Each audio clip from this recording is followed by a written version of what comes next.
4 days have elapsed since the tragic occurrence. We find the time too short to record with correctness the transactions in general. A month would be insufficient to detail all the individual and truly deplorable cases which have been communicated to our office.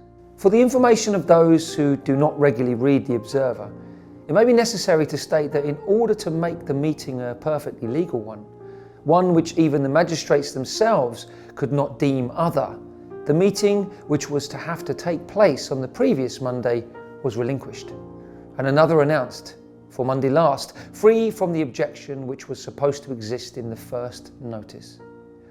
The morning was extremely fine, and well calculated to produce the attendance of an immense assemblage. So early as 10 o'clock, everything was in motion, and everyone with the expectation of a peaceful meeting. Nor did we think that 1 person in 10,000 anticipated the least harm from the reformers, for few, if any, shops were closed. The assemblage was doubtless very imposing. But when silence was commanded, whilst the resolution was put to appoint Mr. Hunt to the chair, the populace were answered by the exhibition of their townsmen's sabres.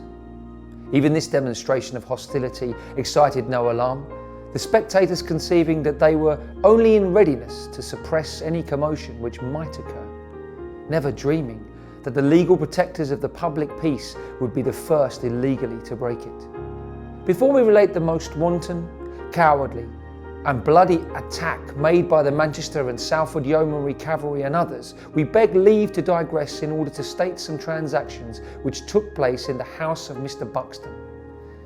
The magistrates, with a number of gentlemen of the town, were here in consultation, and the opinion of the magistrates was divided as to the proper mode of proceedings. This difficulty, however, was soon got rid of by 30 civilians, resident gentlemen of Manchester voluntarily offering to make oath that they conceived the peace of the town was endangered. The magistrates would not and durst not apparently have acted without this legal cobweb garment to cover their nakedness. No sooner had this 30 sworn and signed the Manchester Magna Carta than the borough reeve was called upon to mount his charger and lead on the special constables. Few, if any of the meeting, even yet supposed that this martial display was intended for anything more than securing Mr. Hunt. Mr. Hunt was called upon to deliver himself up, which he offered to do to a magistrate. As soon as Mr. Hunt was secured, followed by a scene so truly bloody and horrific that no pen or tongue could paint in its true colours. Without reading the Riot Act, which that despicable sycophant Mr. Ashton had the unblushing impudence to assert was read, without the usual notice to disperse, did they dash in upon those peaceable and defenceless multitude. A most horrific shriek now rent the air.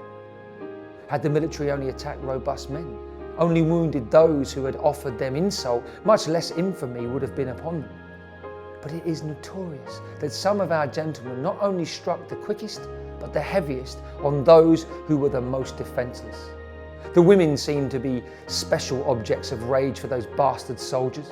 There appears to be 5 or 6 dead, as many mortally wounded and not less than 300 wounded.